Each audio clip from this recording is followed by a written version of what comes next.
Greetings and much blessings to all. Greetings and much blessings.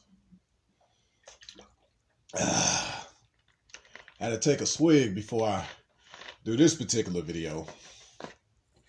So, why do I think that good men don't exist and that they never existed? Well, it all depends on what you mean by a good man. Now, of course, in this society, it has its own take on the idea of what a good man is. But actually, if you look at historically, good men have not really been that appreciated. And they have been frowned upon for many centuries, many decades. Basically, the act of a decent man always goes over people's heads. It always is ignored. But they're quick to point out the wrongdoing that you do. It's expected for you to do good. That's what you're supposed to do. These are often the comments that you hear out there.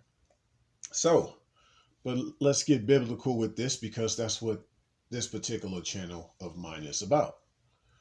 So, in the scriptures, we think about one man he was real good, right? He was a good man and he got crucified, right?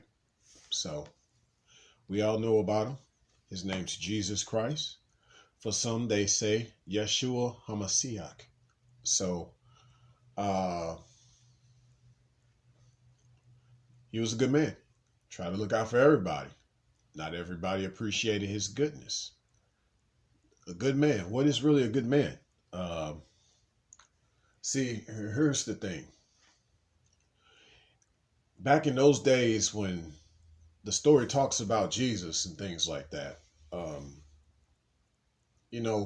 and some scripture like in Psalms, and I'll go over this. That's why there will be a part two. I always need a part two because there's just things that I didn't get across.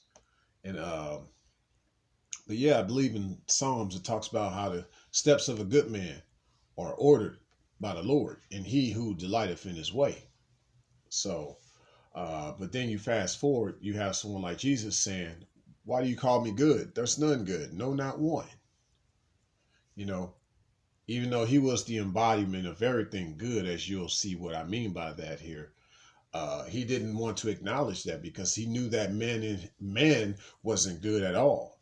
The creation that the creator made was no good. So that's why in those times, Jesus did not want to acknowledge the goodness of man because there was nothing good about man. He said there's none good, no, not one. He was looking for that. He never found it. It took him having these disciples that were no good. Every one of these disciples of his, they all come from a background of no good people. Okay? So that's the story of letting you know that, hey, it don't matter how you came out. You can always become something better. But just for you to say that you started out good, no, it doesn't quite work that way with the human paradigm. There's only an exception of people who may be somewhat similar to this word, good. So let's go into that at least, starting out in this part one. So from what I've observed and from what I've gathered, there are basically two types of good men. There's one these are godly men. And the other realm is there are angelic men. Now, when people say godly and angelic, they really say it loosely. They don't really get concrete and really mean what they say behind it. But there are truly godly men and there are truly angelic men. So, yes, these men who are godly men, if you look on a deeper and more spiritual level, they are like the kings of this world. They are the ones that always talk about establishing order, just as the creator does upon him making his creation. These type of men always set forth what the scripture is and what the principles in life should be. In the scripture, it also says that the creator said in the scripture, I am the king of all kings and the Lord of all lords. So, in essence, when a man is godly, He's just in essence acting like a king. You know, he's acting more like a lord, like a king, but there's still somebody above him, right? So what about these angelic men? You know, that's another story altogether. I don't want to talk too much about that, but maybe I can give y'all a hint. You know, in the scripture, going back to what I just said, yes, I am the king of all kings and the lord of all lords, but he never said I am the angel of all angels. So that's another twist to the scriptures that you haven't heard about before, but we're going to break that down all in part 2. We're going to do that. But what I mean by the angelic ones is that they are the ones who are the closest associated to the creator. They are next to him. Some can argue that the angels existed amongst the creator during the beginning of creation when he said, let us make men in our own image, not my own image. He said in our own image. But like I said, I don't want to give too much away. This is just starting out initially what I mean. So, but yes, the real good men, if you will, there are only really 2 types, and they are very rare because men ain't good.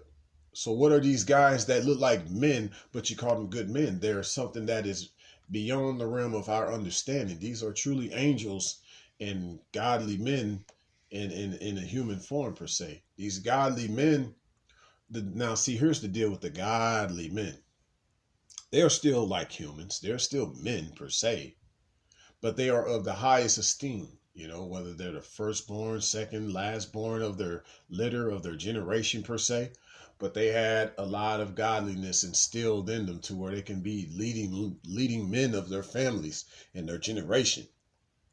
These godly type of good men are probably like the ones that are the most fruitful to multiply per se. These are the ones that shall be like Moses and Solomon and King David. These men are the ones that basically build nations, these type of men.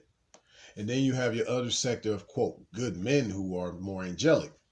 They may not be bearing the seeds to build a nation, or if they do bear some type of children, it's not going to be a large litter. These men are angelic, and these men have not been sent here to build nations. They've been here to send a message to nations. You know, maybe he might be blessed to have a child with somebody in this world, but that's very rare. And even more rare it is for him to bear a child with another angelic being that's just like him, you know, in a woman form. Not to say it's impossible, but it is rare.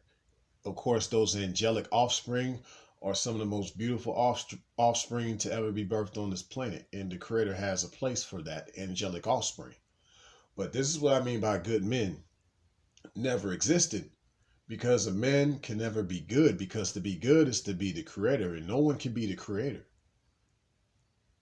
You can only be like him or be close to him. And this is what it means when, if you're close to him, that's because you're a godly man, you're a kingly man. And if you're like him, that means that you are an angelic man.